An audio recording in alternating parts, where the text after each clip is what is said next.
So the Springboks have just got themselves the victory over Ireland in the first of their two-match series. Now, this game was a seesaw battle, back and forth, lead changes throughout it, and overall, a very entertaining game of rugby. There is plenty to break down from this game, but we're going to try our best to keep it short and sweet. First of all, though, looking through at the try scorers. In the first half, we did see Kurtley Arendse manage to get himself the try, and that was extremely early on within the first half. It was a great breaking run down the wing. Arendse managed to get round Jamie Osborne as well as Kelvin Nash and rewarded himself with those 5 points. Now for the Springboks, the way that they played early on, we could see the physicality in the breakdowns. Ireland were trying their best to match it, and at times they actually had the advantage when it came to getting the turnovers in the breakdown.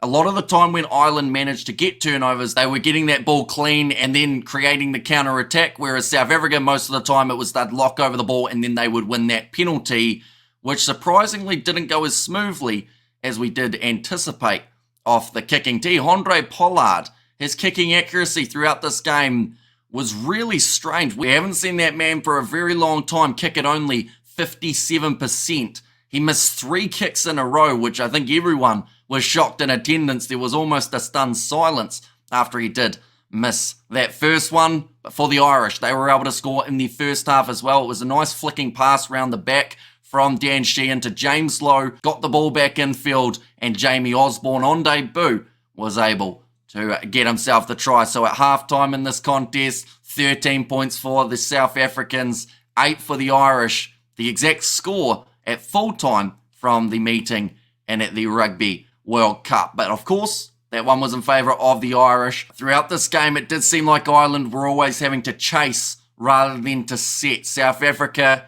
getting some very crucial points and extremely crucial times, although we did have a patch in the middle where there were about 30 minutes without a single point being scored, but that changed drastically in the final 15 minutes. We saw the try from Chesil and Colby. James Lowe just managing to keep that ball in the field of play, then Colby kicking it downfield and scoring himself the second try for the Springboks. Then Ireland managed to fire back with Ryan Beard's try and Conor Murray's. Some great attacking from the Irish. Then off a long kickoff, James Lowe just having the crucial error, and because of that long kickoff mistake, South Africa then getting themselves a penalty try that then gave them a bit more of a lead. But then Ireland fired back late in the contest, Ryan Beard scoring, just running out of time in the end though, and South Africa winning it 27 points to 20. So that's a bit of a summary of what happened throughout this game. Handré Pollard, I think, was probably a bit of a concern for the Springboks in this contest, but we've got to remember he did not play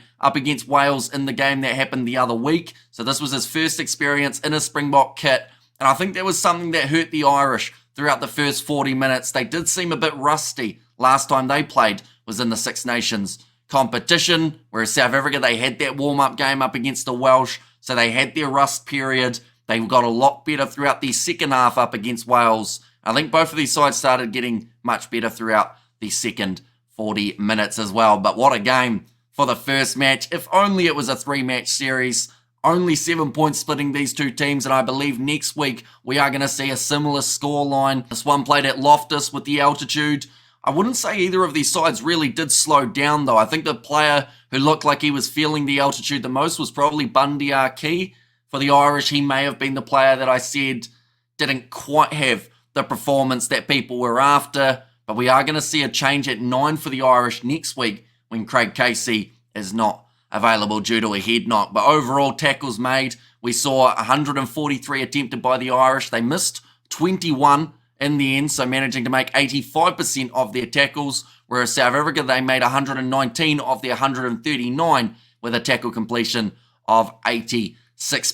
Now at halftime, that was a completely different number. I believe South Africa were sitting at closer to around that 85-90, whereas Ireland were only sitting at maybe around 70%. So their tackling drastically improved in the second half, but still Ireland did concede those 2 tries. But do let me know what you guys thought of the match. Peter Steph-Toy, I thought, was immense throughout this matchup. I do look forward to seeing him in action next week up against the Irish once more. But thank you all very much for tuning in to this extremely short little recap. We have got another game around the corner with Argentina versus France that we will be covering on the channel. But we are, of course, like I said, covering South Africa versus Ireland next week as well. So be sure to check that out. But thank you all very much for tuning in. If you did enjoy, be sure to leave a like and subscribe and let me know what you thought of the contest in the comments down below. And I will see you all for the next one.